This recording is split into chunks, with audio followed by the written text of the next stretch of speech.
Okay, Assalamualaikum warahmatullahi. Alhamdulillah wassalatu wassalamu ala Rasulillah wa ba'd. Alhamdulillah kita sambung semula siri menghayati doa kita yang kelima. Dan sebelum ni kita telah bahaskan banyak tentang doa dan perkara yang berkaitan dengannya. Dan insya-Allah kita sambung dan kita ada banyak, saya ingat banyak puluh siri juga bagi siri-siri ini. Mudah-mudahan Allah Subhanahu Wa Taala pada pagi ini telah membangunkan kita daripada awal untuk bersolat, bertahajud dan kemudian untuk menunaikan solat berjamaah fajar, suatu perkara yang besar. Dan sebelum itu kita melazimi dengan zikir-zikir yang diajar oleh Nabi sallallahu alaihi wasallam. Kerana itu merupakan kekuatan dalam hidup setiap hamba. Kerana hamba-hamba Allah ini ada yang kadang-kala sebahagian manusia ni dia bangun pagi saja pun dia rasa diliputi oleh kerisauan, diliputi oleh perasaan sedih dan seumpamanya. Namun jika kita melazimi apa yang diajar oleh Nabi sallallahu alaihi wasallam, kita bangun dengan semangat untuk mengabdikan diri pada Allah, bersalat, berdoa, kemudian kita berzikir, beristighfar, terutamanya sebelum daripada masuk waktu fajar. Kemudian kita hadir dalam solat fajar, yakni solat subuh berjamaah, dan kemudian kita membaca wirid yang diajar oleh Nabi selepas daripada salat. Nabi baca bersendirian, dan kemudian kita selepas daripada itu kita meneruskan urusan kehidupan kita, kita akan dapati bahawasanya betapa besarnya Allah Subhanahu Wa Taala melapangkan kehidupan setiap kita ini, insya-Allah. Sebab itu di dalam Al-Adabul Mufrad, riwayat Al-Bukhari, disebut a'jazan nas man ajaza mi'anid du'a. Orang yang paling lemah ialah orang yang tak berupaya untuk berdoa. Kerana perkara yang paling mudah sebenarnya pada zahirnya ialah berdoa pada Allah. Bangun berdoa pada Allah, perkara paling mudah. Nak jumpa bos pejabat susah dibandingkan doa. Nak jumpa kita dengan kawan kita pun nak kena panggil dia, dia nak kena datang. Sekurang-kurangnya kita nak dial, nak kena call dia. Itu pun kalau dia menjawab. Sedangkan apabila untuk kita memanggil Allah Subhanahu Wa Taala, berdoa, mengadu padanya, dia yang memiliki segala-galanya yang ada dalam kehidupan kita. Hanya dengan kita menyebut Ya Rabb, Allahumma Ya Rabb, Ya Allah Tuhanku, Ya Allah, dia mendengar kita di mana saja kita berada, kan, pada apa saja waktu pun, selagi mana dalam keadaan terhormat kita memanggil Allah Jalla wa'ala, dia mendengar kita. Sebab itu orang yang paling lemah ialah orang yang gagal untuk berdoa. Dan seperti mana yang telah saya sebut dalam siri-siri yang lepas, kadang-kala Allah jadikan sebagian manusia ni dia berupaya untuk pergi jumpa orang tu, merayu kat orang tu dengan baik. Kalau dia ada hajat ataupun keperluan dia, pujuk orang tu, pujuk orang ni. Tapi malangnya dia gagal untuk mengangkat tangan berdoa kepada Allah Subhanahu Wa Taala dengan penuh kerendahan diri sebagai seorang hamba, berdoa kepada Allah supaya Allah memustajabkan doanya. Sebab itu orang yang gagal untuk berdoa ni, na'udzubillah, seakan-akan Allah tutup di dalam jantung hatinya daripada jalan untuk hadir dalam keadaan khusyuk dan tadarru' di hadapan kebesaran Allah Jalla wa'ala dan meminta pada Allah. Dalam dunia ni mungkin orang kata orang blok kita daripada nak jumpa orang besar tu, orang besar ni. Bagi sebahagian orang yang penting sangat untuk jumpa orang besar, dia kata orang tu blok dia, orang ni blok dia, tak bagi peluang kat dia. Itu manusia yang buat. Allah Ta'ala tak ada. Dibenarkan semua hamba-Nya boleh berdoa padanya. Tetapi kalau ada hamba tu yang tak dicampakkan dalam diri dia, hatta perasaan ingin berdoa pun kepada Allah Jalla wa'ala, ini adalah hamba-hamba yang dahsyat. Seolah-olah Allah telah Allah tak sudi kerana barangkali ada hal-hal yang dilakukan di dalam hidup dia.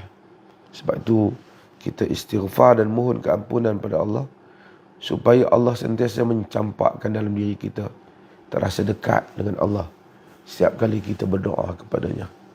Dan ini adalah hal yang penting dalam kehidupan kita. Kalau orang-orang lain tak nak terima kita, tak apa. Ini semua dunia sekejap saja. Mungkin kita perlukan orang lain tu masa kita bertugas, kita bekerja tertentu je. Kalau ada orang lain yang tak sudi untuk berkawan dengan kita, tak mau jumpa kita, tak apa. Dunia ni besar lagi, banyak lagi ruang-ruang yang lain. Tapi kalau Allah Jalla wa'ala tak nak terima kita, maksudnya tak dibuka perasaan dalam diri kita supaya kita dapat mendekatkan diri padanya, kita artinya berada dalam keadaan yang sangat teruk sebagai hamba-Nya.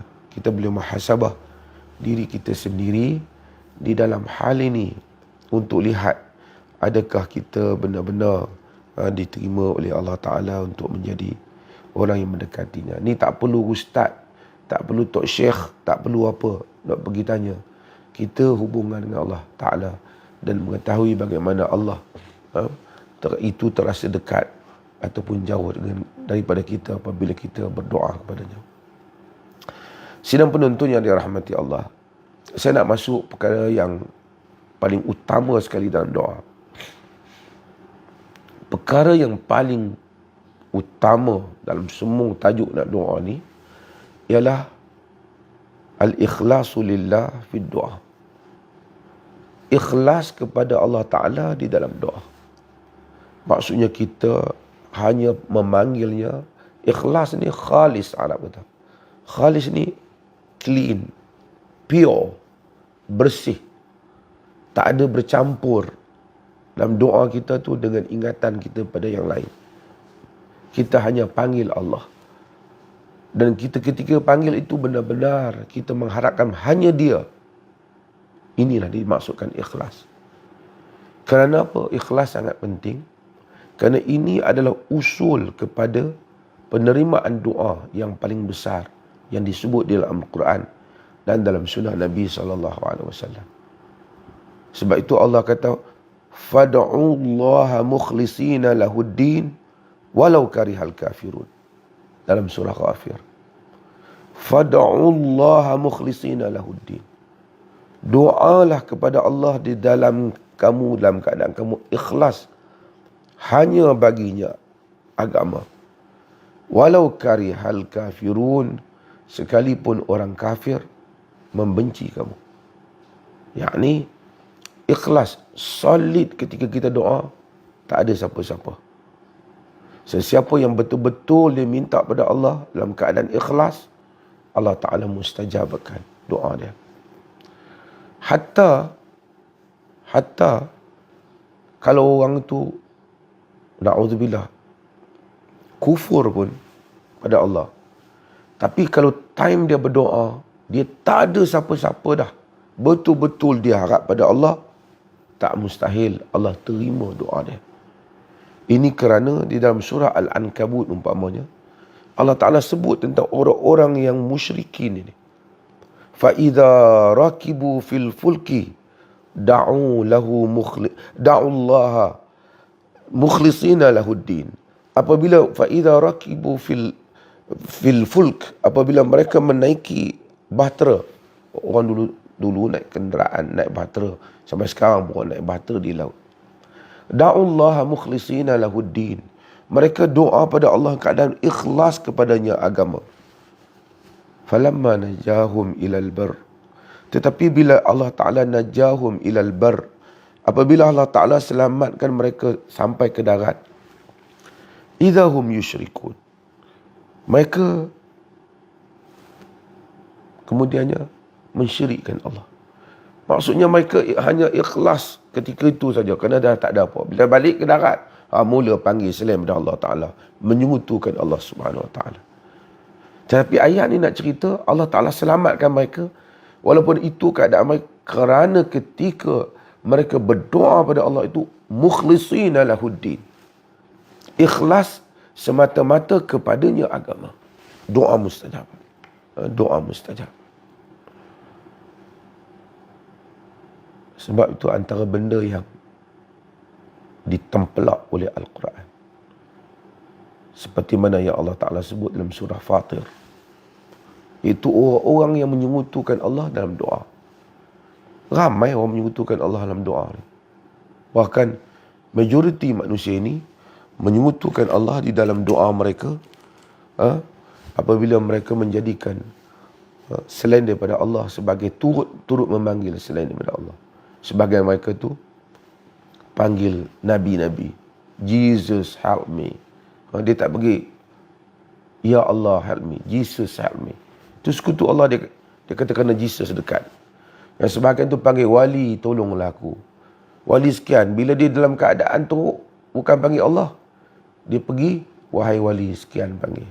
Panggil wali kutub lah, Abdal lah, apa-apa nama-nama sekarang. Tambah sekarang ni pergi. Kononnya kita ni jauh daripada Allah Ta'ala. Bukan kita sembah wali tu, kita ni jauh, wali tu dekat pada Allah. Allah menemplak perbuatan yang seperti ini dalam Al-Quran. Sebab baca surah Fatir, Allah jelas-jelas menyebut ala lillahi ad-dinul khalis walladhina attakhadhu min dunihi awliya ma na'buduhum illa liyuqarribuna ila Allahi zulfa innallaha sayahkumu bainahum fima hum fihi yakhtalifun innallaha la yahdi man huwa kadhibun kafar. Ketahuilah hanya bagi Allah itu ad-dinul khalis, agama, pengabdian, penyerahan diri, ikutan yang khalis hanyalah untuk Allah. Doa yang khalis hanya untuk Allah. Yang pure hanyalah untuk Allah. Dan mereka-mereka yang mengambil selain daripada Allah sebagai pelindung-pelindung, mereka itu menyatakan, yakni mereka cuba nak justify perbuatan mereka. Ma na'buduhum illa liyuqarribuna ila Allahi zulfa. Kami tak sembah mereka-mereka tu nak bagi dekat diri pada Allah. Yuqarribuna ilallahi zulfa. Nak bagi dekat diri dengan Allah Ta'ala saja. Kita ni jauh. Allah kata, innallaha sayahkumu bainahum fima hum fi yakhtalifun. Allah Ta'ala akan menghukum di antara mereka apa yang mereka perselisihkan itu. Innallaha la yahdi man huwa kadhibun kafar. Allah Ta'ala tidak akan memberi petunjuk kepada orang yang dusta, lagi kafar, lagi kufur. Sebab itu ini adalah hal yang paling penting. Supaya kita jangan tersasul menerima idea-idea yang disebut oleh sebahagian manusia mutakhir ini, di mana mereka menyatakan, kita jangan doa terus ke Allah jauh, kena pergi kubur wali sekian, wali sekian. Sebahagian tu buat bisnes untuk kita ada siapa nak ikut rombongan untuk pergi doa kat kubur wali-wali ni, bayar kat orang ni pergi, nanti doa kita mustajab. Wali tu minta Allah, kita ni jauh. Macam ayat yang Allah Ta'ala cerita dalam ayat ni, mereka ini cuba justifykan perbuatan mereka.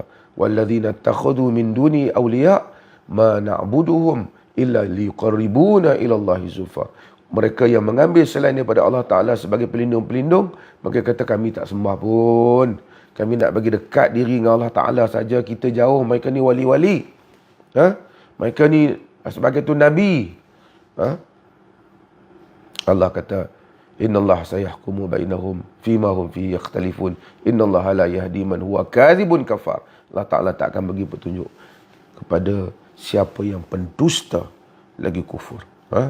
Sebab itu kita dalam doa ni, tauhid kita, bulatkan diri kita ketika berdoa hanya kepada Allah Jalla wa'ala. Hanya pada Allah Jalla wa'ala. Tak payahlah duk fikir nak pergi sana, pergi sini, cari wali mana. Apabila jantung hati kita bersih, penyerahan kita bulat kepada Allah, kita berdoa dengan melakukan menurut sunnah-sunnah Nabi SAW, doa kita insya-Allah akan dimustajabkan oleh Allah Jalla wa'ala. Percayalah, kerana itu adalah janji Allah Subhanahu Wa Taala. Falyastajibu li wal yu'minu bi. Allah kata nak bagi doa terima, sahut dulu ajaran aku. Doa hanya pada aku. Wal yu'minu bi, beriman dengan aku. Beriman dengan aku. Ini adalah perkara yang paling utama dalam doa. Perkara yang kedua yang sangat utama juga dalam perkara yang penting juga dalam doa, supaya kita tak gopoh dalam doa ni, terus angkat tangan terus doa. Bukan tak boleh, boleh juga. Tapi dia macam orang kata, apabila kita hidangkan doa pada Allah tu, kita kemuka pada Allah tu, tidak dihidangkan dengan perkara-perkara yang mana kita menjadi wasilah, iaitu menjadi perantara, bukan perantara seperti yang dipahami sebab perantara kebaikan, bertawassul dengan amalan yang baik. Maksud apa? Bila kita nak, umpamanya apabila kita nak minta kepada Allah, bukan untuk dibandingkan, nak faham je kita. Manusia ni ada, Allah jadikan kita faham dalam kehidupan. Bila kita minta pada satu orang tu, kemudian kita minta tolong satu orang tu, kemudian sebelum kita nak tolong tu, kita buat benda-benda yang dia suka. Jadi benda-benda yang dia suka tu menyebabkan mudah kita bercakap dengan dia selepas daripada itu. Ini manusia lah. Allah Subhanahu Wa Taala nak fahamkan kita supaya Allah Taala tak memerlukan apa-apa. Tapi apabila kita membuat sesuatu yang menimbulkan redha Allah, maka doa kita lebih cepat untuk dimustajabkan. Di dalam kuliah saya dalam Bulughul Maram, beberapa hari yang lepas, pada Khamis yang lepas, tuan-tuan boleh ikuti Bulughul Maram bagi setiap Khamis malam Jumaat. Minggu depan juga akan bersambung insya-Allah. Saya baca hadis dalam Bulughul Maram itu berhubung dengan Nabi SAW tegur satu orang yang terus berdoa tanpa memulakan dengan memuja dan memuji Allah dan selawat kepada Nabi SAW. Berkata ajilah hadha, gopoh dia ni kan. Kemudian Nabi kata idza shalla ahadukum falyabda bitahmid, dalam sebahagian riwayat bitamjid, wa thana alaihi thumma yusalli ala nabi thumma da'u ba'da bima sya. Nabi kata apabila satu orang itu apabila dia berdoa kepada Allah Ta'ala, idza shalla ahadukum, shalla ni doa lah kepada ahadukum, falyabda bitahmid, dia mulakanlah dengan memuji Allah, alhamdulillahirabbil alamin, ataupun apa-apa pujian Allah yang memuji, dan wasana alaihi, puja dan puji Allah Ta'ala. Walisalli ala nabi sallallahu alaihi wasallam, kemudian dia berselawat kepada Nabi sallallahu alaihi wasallam, Allahumma salli ala Muhammad wa ala ali Muhammad, ataupun dia panjangkan selawat yang paling Nabi suka, yang Nabi sebut, yang paling Allah suka, yang Nabi telah sebut dalam salat, dalam hadis, itulah selawat Ibrahimiyah yang kita selalu baca, Allahumma salli ala Muhammad wa ala ali Muhammad kama sallaita ala Ibrahim wa ala ali Ibrahim wa barik ala Muhammad wa ala ali Muhammad kama barakta ala Ibrahim wa ala ali Ibrahim fil alamin innaka Hamidum Majid. Ataupun kalau Allahumma salli ala Muhammad wa ala ali Muhammad, juga semua hal-hal yang ini disukai oleh Allah Subhanahu Wa Taala. Jadi apabila kita tu nak tunjuk adab kita ni, apabila kita pergi jumpa nak minta orang, cik, masuk-masuk tak ada apa, cik, bagi kat saya sekian-sekian. Boleh juga, mungkin orang tu bagi. Tapi kata cik, terima kasih cik ni banyak jasa kat saya, dan cik banyak tolong saya, dan orang yang kerja cik pun bagus, telah bantu saya. Cuma saya ada sikit nak minta tolong lagi. Itu adab kita hatta dengan manusia, kita beradab. Ini kan pula dengan Allah Azza wa Jalla yang tak boleh dibandingkan dengan makhluk. Jadi kita, Nabi dalam hadis, Nabi ajar kita bila nak doa, kita mulakan dengan Alhamdulillah. Apa-apa, Alhamdulillahirabbil alamin. Alhamdulillah hamdan yuafi ni'amahu wa yukafi'u mazidah.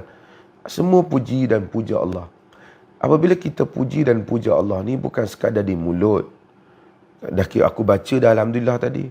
Tapi bermaksud seperti mana mulut kita melafazkan puja dan puji itu, jantung hati kita juga melafazkan puja dan puji itu. Maksudnya, perasaan kita pun puji. Kadang-kadang kita sebut Alhamdulillah Rabbil Alamin. Tak ada pun pujian itu di dalam diri kita. Kita hanya sebut perkataan dah kita dengar orang kata, kalau nak doa, sebut Alhamdulillah dulu. Kita buat Alhamdulillah Rabbil Alamin. Dalam keadaan kita ini tidak hadir langsung perasaan memuja dan memuji Allah, dan dengan keikhlasan berselawat kepada Nabi SAW. Selawat pada Nabi itu, macam saya sebut, kita jangan tersalah sangka. Selawat pada Nabi itu bukan maksud kita minta tolong Nabi. Selawat pada Nabi itu bermaksud kita berdoa kepada Allah agar diberikan kurniaan kepada Nabi SAW. Allahumma, ya Allah, Allahumma salli ala Nabi Muhammad. Ya Allah, selawat kepada Nabi. Allahumma salli ala Muhammad wa ala ali Muhammad. Ya Allah, selawat kepada Muhammad dan keluarga Muhammad. Kita minta daripada Allah Ta'ala supaya memberikan kurnia kepada Nabi-Nya SAW yang kita kasihi. Dan kita tahu, kalau kita minta kepada hamba-hamba Allah yang lain supaya Allah tengok orang susah, kita doa pada dia supaya Allah berikan, lepaskan dia kesusahan. Kita doakan kawan kita kebaikan. Kalau kita doa pada Allah orang lain pun, malaikat akan doa balik pada kita. Malakan muwakkal, malaikat yang Allah wakilkan akan doa balik pada kita, dan malaikat itu akan menyatakan bahawasanya walaka mithlu dzalik, bagi engkau seperti itu. Ini kan pula apabila kita berdoa dengan menyebut Nabi kita Muhammad, berdoa kepada Nabi kita Muhammad sallallahu alaihi wasallam supaya Allah memberikan kurniaannya kepada Nabi Muhammad sallallahu alaihi wasallam. Tentulah akan dibalas lebih besar pada kita. Sebab itu di dalam hadis Nabi sallallahu alaihi wasallam yang diriwayatkan oleh Al-Imam An-Nasa'i, Nabi sallallahu alaihi wasallam menyatakan, "Man shalla alayya min ummati mukhlishan," sesiapa yang doa untukku, yakni selawat untukku di kalangan umatku dalam keadaan ikhlas. Nabi tak perlu doa kita, tetapi Allah Ta'ala suruh kita doa pada Nabi sebagai tanda terima kasih kita, sebagai tanda menghormati Nabi, sebagai tanda bagaimana kita membalas budi Nabi SAW. Siapa yang selawat pada Nabi, selawat tu dah doa pada Nabi lah, mukhlisan min qalbihi, ikhlas daripada jantung hatinya, sallallahu alaihi asyra salawat, Allah Ta'ala selawat, doa balik padanya. Maksud Allah Ta'ala bagi balik doa. Selawat Allah ni bukan maksud Allah minta pada mana-mana, Allah tempat kita meminta, tapi maksudnya Allah akan berikan kurniaan padanya itu 10 kali kurniaan. Wa maha anhu asyara sayiat, Allah padamkan 10 kejahatan, dosa-dosa. Wa rafa'ahu biha asyara darajat, Allah angkat dengannya 10 darajat. Wa kataba lahu biha asyara hasanat, dan Allah tulis dengan selawat itu 10 kebaikan. Maka dengan itu, maka sebelum kita nak doa, kita selawat pada Nabi dengan penuh keikhlasan daripada hati kita, dengan penuh keinsafan terhadap hak Nabi sallallahu alaihi wasallam, dengan penuh ingatan kita ke atas apa yang telah baginda sallallahu alaihi wasallam lakukan di dalam membawa agama. Kita memohon Allah Ta'ala sentiasa memberi kurnianya kepada Nabi sallallahu alaihi wasallam, kerana itulah yang diajar oleh Allah sendiri kepada kita. So, ada dua tadi, tauhid, dan kemudian yang berikutnya ialah kita membaca Alhamdulillah, terdapat pujian pada Allah, kemudian kita berselawat kepada Nabi SAW sebelum kita berdoa. Dan ada beberapa perkara, kita selawat pada Nabi pada awal, sebelum kita tutup pun kita juga akan selawat lagi Nabi SAW lagi sekali. Ini juga antara yang sunnah. Jadi doa kita berada di tengah. Boleh juga kita selawat masa awal, kemudian terus saja berdoa. Boleh juga kita berselawat pada awal doa, pada tengahnya, pada akhirnya, beberapa kali. Boleh juga kita berselawat pada awal dan pada akhir. Sebelum selawat itu dengan kita menyebut, memuji dan memuji Allah Subhanahu Wa Taala, alhamdulillah dan seumpamanya. Ini adalah antara benda yang diajar oleh Nabi SAW di dalam doa. Cuma saya tambah sikit kerana kalau ada sikit masa, sementara tuan-tuan mungkin belum sampai lagi ke tempat kerja, iaitu Nabi SAW minta ajar kita, apabila kita berdoa kepada Allah Ta'ala, kita naklah berdoa dalam keadaan kita yakin. Jangan kita doa kepada Allah Ta'ala, ya Allah, kalau kau mau hari ni, bagilah kat aku macam ni, terpulanglah ya Allah. Kita tak boleh begitu doa kepada Allah. Doa kepada Allah hendaklah dengan jazam. Yakni doa kepada Allah hendaklah dengan doa yang putus. Sebahagian orang, dia doa dia tak apalah, kalau bolehlah ya Allah bagi, minta pada Allah. Dengan manusia ni mungkin kita kalau boleh tolonglah.